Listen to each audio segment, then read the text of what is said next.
ReplacementParts.com. In this video, I'm going to show you how to replace the starter rope on a Ryobi trimmer. The starter rope wraps around the starter pulley in your trimmer's engine. The rope allows you to manually turn the engine over to get it started. After years of use, the starter rope will weaken and eventually it will break and you'll need to replace it. Replacing the starter rope is easy to do and I'm going to show you how. Starter ropes as well as many other parts can be found on our website. Let's get started. I'll begin by removing the rear cover.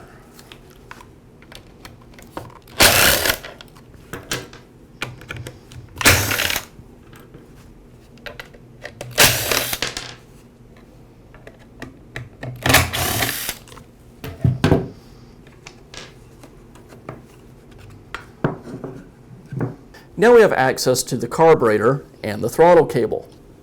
While it is possible to remove the throttle cable from the carburetor's linkage without removing the carburetor, it's very easy to accidentally break the cast end on the end of the throttle cable. So I'll go ahead and remove the two screws that secure the carburetor to the engine.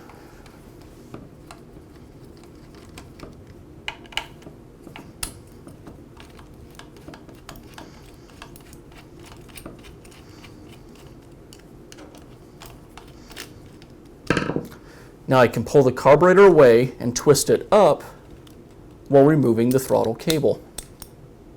Now I remove the clutch housing and the shaft from the rest of the engine. It's secured with 4 screws. Now I remove the clutch drum and the clutch. Before I do that though, I need to bind up the piston. If I don't bind the piston, when I go to remove the screw that secures the clutch drum and the clutch itself, the crankshaft will simply rotate and I won't be able to free them. I'll remove the spark plug boot and then the spark plug.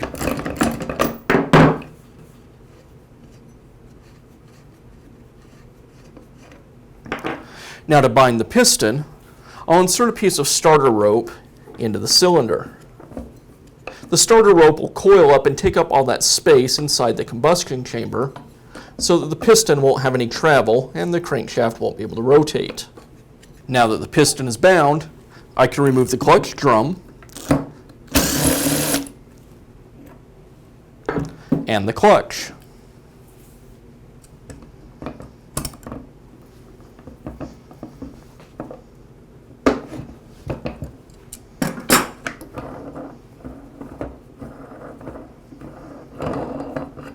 Now I can remove the starter assembly.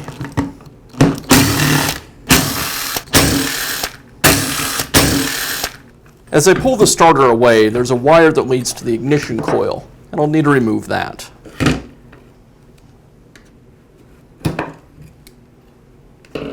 Now begin disassembling the starter. First, I'll remove the starter handle from the starter rope. I'll go ahead and untie the knot in the rope. If you can't untie the knot, it is okay to go ahead and cut it off. And this one's going to be kind of stubborn, so I will just cut it.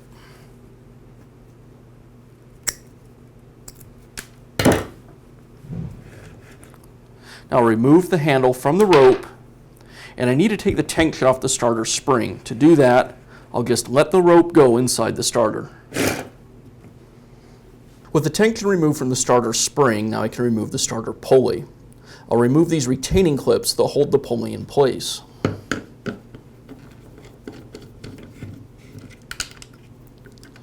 Again, don't attempt to do this if you have not removed the tension from the spring.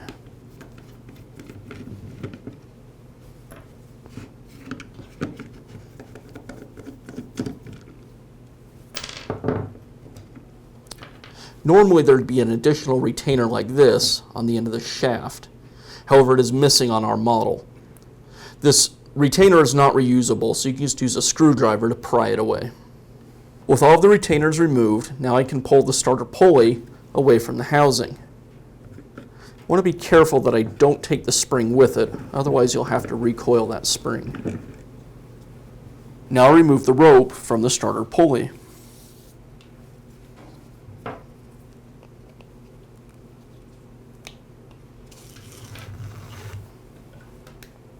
Now I can install the starter rope. I'll thread the starter rope through the opening in the pulley. I'll pull that through and tie it off with a knot.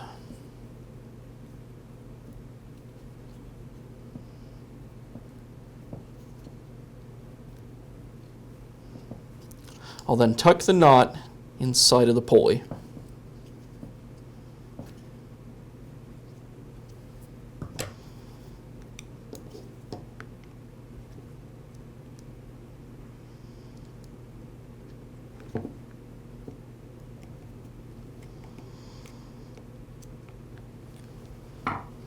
Now install the starter pulley back into the starter housing, aligning the slot on the pulley with the tab on the spring.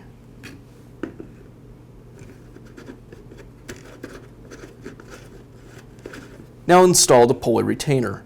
It's important that you install the retainer at this point because we're about to tension the spring, and without the retainer it's possible that the spring can uncoil at you. So I'll place the retainer over the shaft, and using a socket that fits it closely, just press it into place. Now tension the pulley spring. I just simply wind up the starter in a clockwise motion. On this particular style of starter, I have to let the rope follow me around the starter housing. I'll coil this up almost as far as it'll go. You want to keep a firm grip on the pulley as you do this, because if it slips out of your hand, it can give you a nasty cut.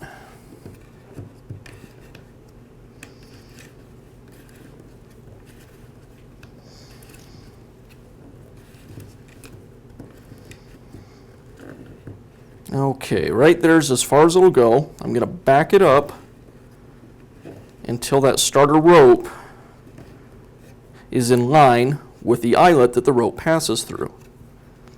Now I'll thread the rope through the eyelet.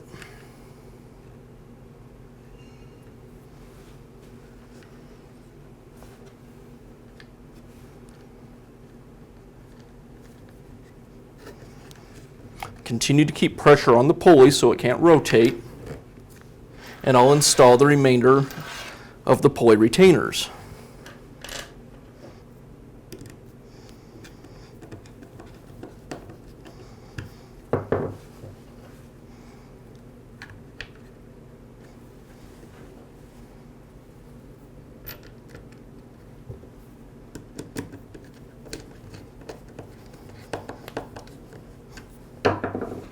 This retainer is for the eyelet. You'll notice one side has a curved surface that fits over the eyelet.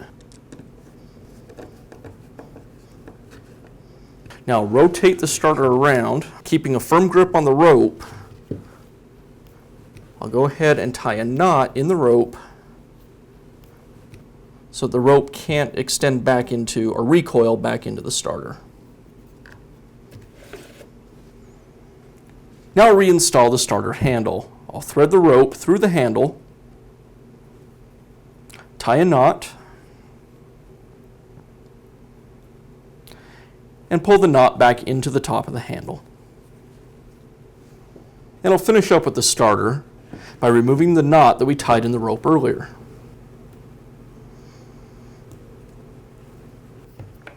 And then I'll allow the rope to recoil into the starter housing. Now we can reinstall the starter. First I'll slide the spacer back onto the crankshaft. I'll connect the ignition wire back to the ignition coil. And then I'll slide the starter over the crankshaft. As I do, I'll tuck the wires, the ignition wires, back into the starter housing.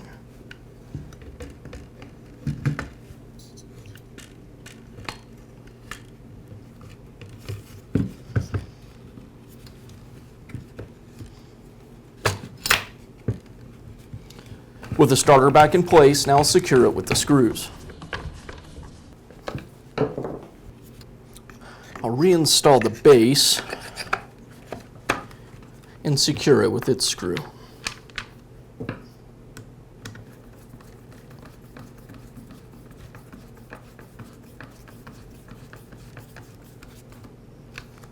Now install the clutch.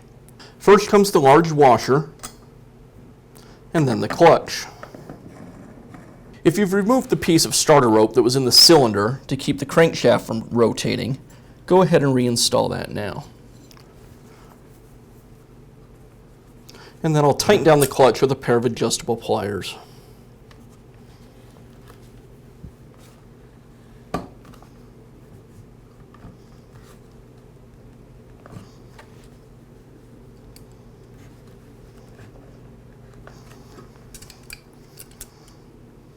Now install the clutch drum.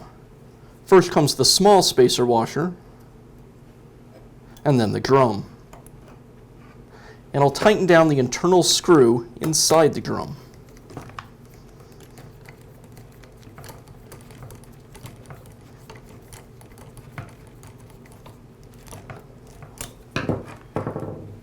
Now reinstall the spark plug.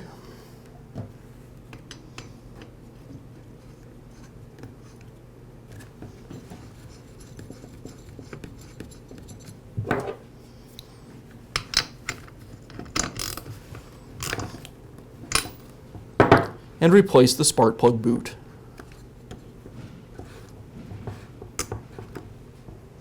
Now I'll reinstall the upper shaft to the engine. As I do that, I need to thread the throttle cable through the engine housings.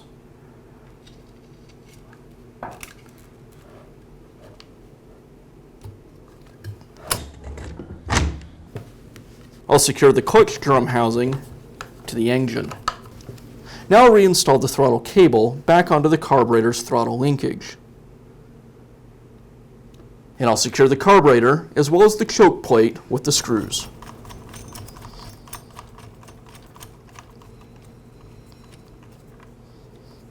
As I tighten the upper screw, I want to make sure I have the choke plate lined up as well as the wavy washer so it doesn't get pinched by the screw.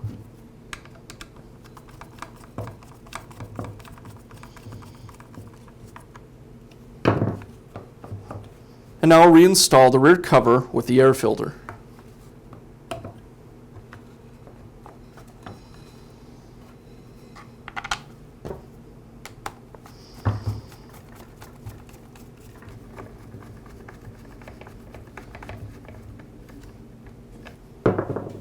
And that's how easy it is to replace the starter rope on your Ryobi trimmer. If you found this video helpful, be sure to give us a thumbs up and leave a comment.